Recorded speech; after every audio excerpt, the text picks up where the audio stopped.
भगवान कह रहे हैं कि जिस पर मैं कृपा करता हूं पहले उसका धन बल अपहरण कर लेता हूं।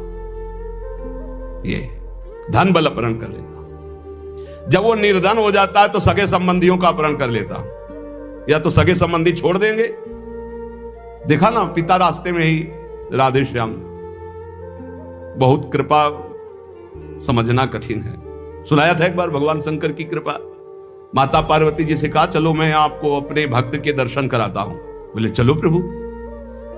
तो बोले पहले अभक्त के दर्शन कर लो, तब भक्त के दर्शन आप सुख पाओगे।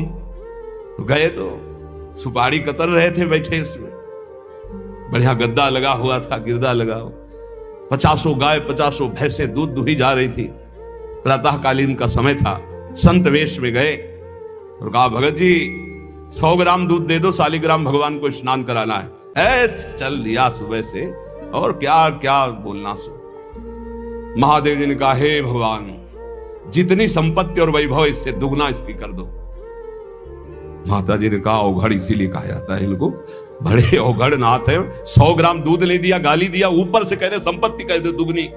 बोली नहीं पर अंदर अंदर बहुत विचित्र औढ़र दानी है इनका। आशुतोष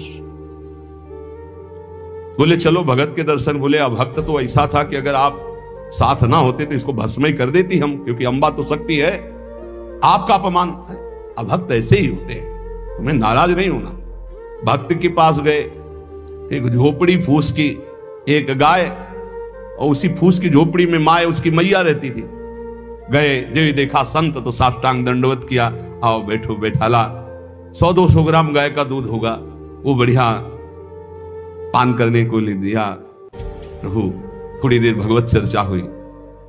भगवान शिव ने कहा अच्छा भाई चलते हैं, हम तो विचरण करते रहते हैं। बोले संत भगवान कभी पुनः कृपा करके आना। हम कुटिया के बाहर निकले और कहा हे करुणा निधान भगवान, इसकी गैया और मैया दोनों हटा दो, मार दो। अंबा जी ने कहा आप बर्दाश्त नहीं होगा। 100 ग्राम दूध नहीं दिया तो उसको दुगना संपत्ति दे दी, और एक गाय पूरा दूध आपको पिला दिया, और मैया बातचीत करने के लिए थी उसको भी आपने मार दिया। कहा कि ये क्या है? अभी तुम नहीं समझे। जब इतनी संपत्ति में साधु अपमान करके ऐसी गालियां देता है, जब डबल संपत्ति होगी तो ऐसा अपराध करेगा घोर नरक जाएगा, समझो।